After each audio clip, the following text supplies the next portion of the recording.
Iran, वो देश जिसने बीते 8 से 10 दिनों में इजराइल के शहरों को बंजर बना दिया है। वो देश जिसने अमेरिका की बोलती बंद कर दी है। वो देश जो कभी पारसियों का देश था।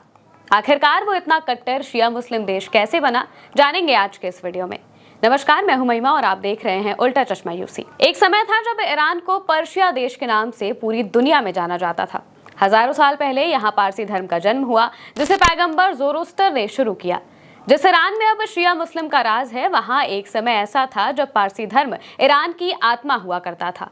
इसमें आग और पानी को पवित्र माना जाता था। लोग एक ईश्वर की पूजा किया करते थे। 550 ईसा पूर्व से 651 ईस्वी तक ये पारसी धर्म देश का मुख्य धर्म रहा। इसके बाद 7वीं सदी की शुरुआत होते होते अरब मुस्लिम सेनाओं ने सासानी साम्राज्य पर हमला कर दिया।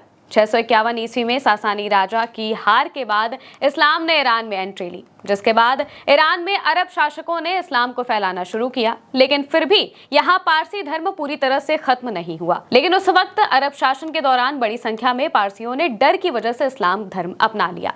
लेकिन फिर भी यहाँ पारसी संस्कृति बरकरार रही। 1501 ईस्वी में सफाविद वंश के शाह इस्माइल ने शिया इस्लाम को ईरान का राजधर्म घोषित कर दिया, जिसके बाद ईरान में टर्निंग पॉइंट आया और शिया इस्लाम ने सुन्नी इस्लाम और पारसी धर्म को बहुत पीछे छोड़ दिया। बता दें कि आज के समय में ईरान में 99% आबादी शिया मुस्लिमों की है, जिनमें ज्यादातर आबादी शिया ही है। ईरान की सीमा समय के साथ घटती और बढ़ती रही। खासकर अगर आज के ईरान और प्राचीन काल के ईरान की बात करें तो सिकंदर से लेकर तुर्क और अरब देश के आक्रमणकारियों ने इसको अपना निशाना बनाया। बताया जाता है कि 7वीं शताब्दी में अरब के खलीफाओं ने जब अपनी सीमा का विस्तार किया तो उन्होंने ईरान के आसपास के देशों पर अधिकार करने के साथ ही ईरान को भी अपने नियंत्रण में ले लिया।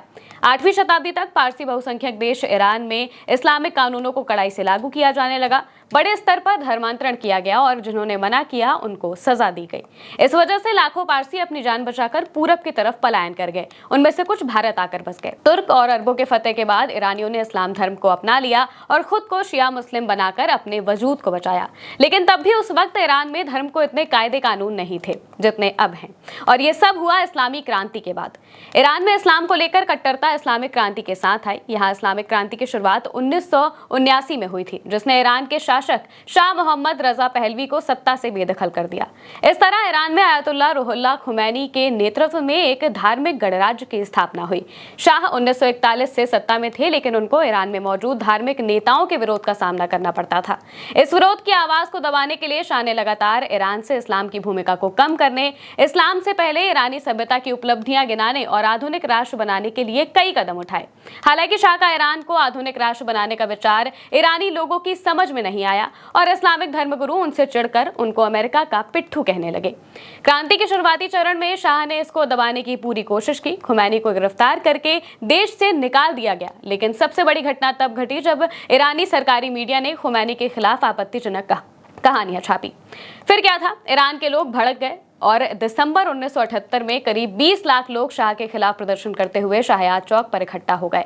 सेना ने सरकार के आदेश के बाद भी इस बार लोगों पर कार्रवाई करने से मना कर दिया। प्रधानमंत्री के कहने पर ईरान के शाह और उनके परिवार ने ईरान छोड़ दिया और बाद में सभी बंदियों को रिहा करते हुए खुमैनी को भी ईरान बुला लिया गया।